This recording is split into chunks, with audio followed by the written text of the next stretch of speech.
Hey everyone. Can you think about a time when you saw somebody treated unfairly just because they were different?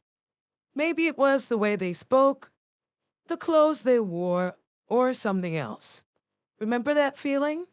That's close to what we mean by stigma. Stigma happens when people have negative ideas about a group, and this leads to treating individuals from that group unfairly. It's like a negative label that sticks. Sometimes these negative ideas come from prejudice. Think of prejudice like having a ready made bad opinion about someone before you can even say hello. It's often based on how they look or where they come from, not who they really are. When prejudice turns into unfair actions, that's when we call it discrimination. If you look up the word discriminate in the dictionary, you will actually find that it means seeing the differences between people or things. However, when we use the word discriminate, we mean it in a negative way. Try to imagine a shop owner being polite to some customers but ignoring others, and then noticing that this is just because of the clothes the customers are wearing. That's discrimination in action.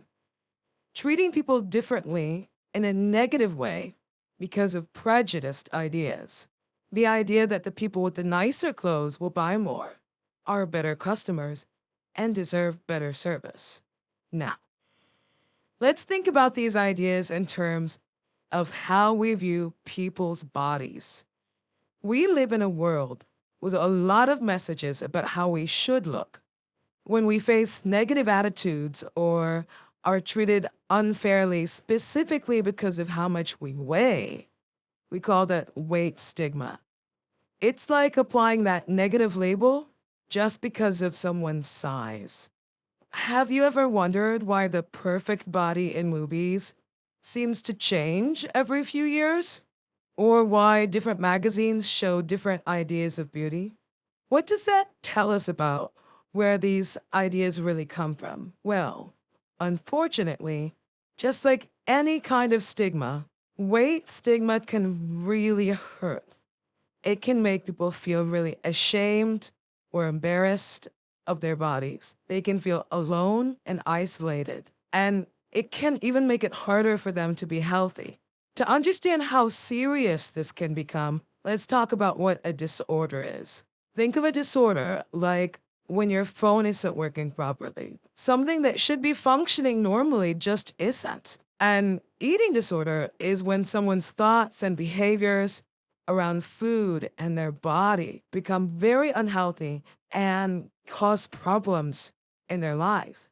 It's not just about wanting to lose weight, it's a serious mental health issue that needs help. Weight stigma can put a lot of pressure on people and make them feel really bad about their bodies. These strong negative emotions can sometimes lead to develop an eating disorder as a way to try to feel in control or to fit in with those unrealistic ideal body types they see around them. It's like a negative cycle. Research suggests that many youth, maybe even a few people in this room right now, feel unhappy with their bodies, and this feeling is a real struggle.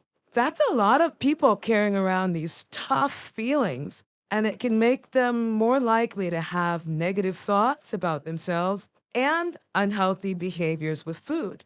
Understanding stigma, prejudice, and discrimination, especially when it comes to weight, helps us be more thoughtful and fair in how we see and treat each other. Recognizing that eating disorders are serious illnesses, sometimes connected to negative feelings about our bodies, encourages us to be more empathetic, to listen to others and feel what they feel, to stand in their shoes. That way, we can offer support.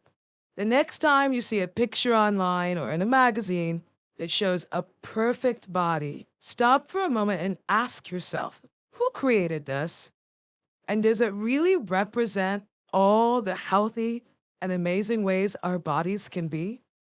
As future nutritionists, you can help build a more accepting and understanding world by learning about these important topics and promoting healthy attitudes toward food, body image, and well being so that everyone feels valued and comfortable in their own skin.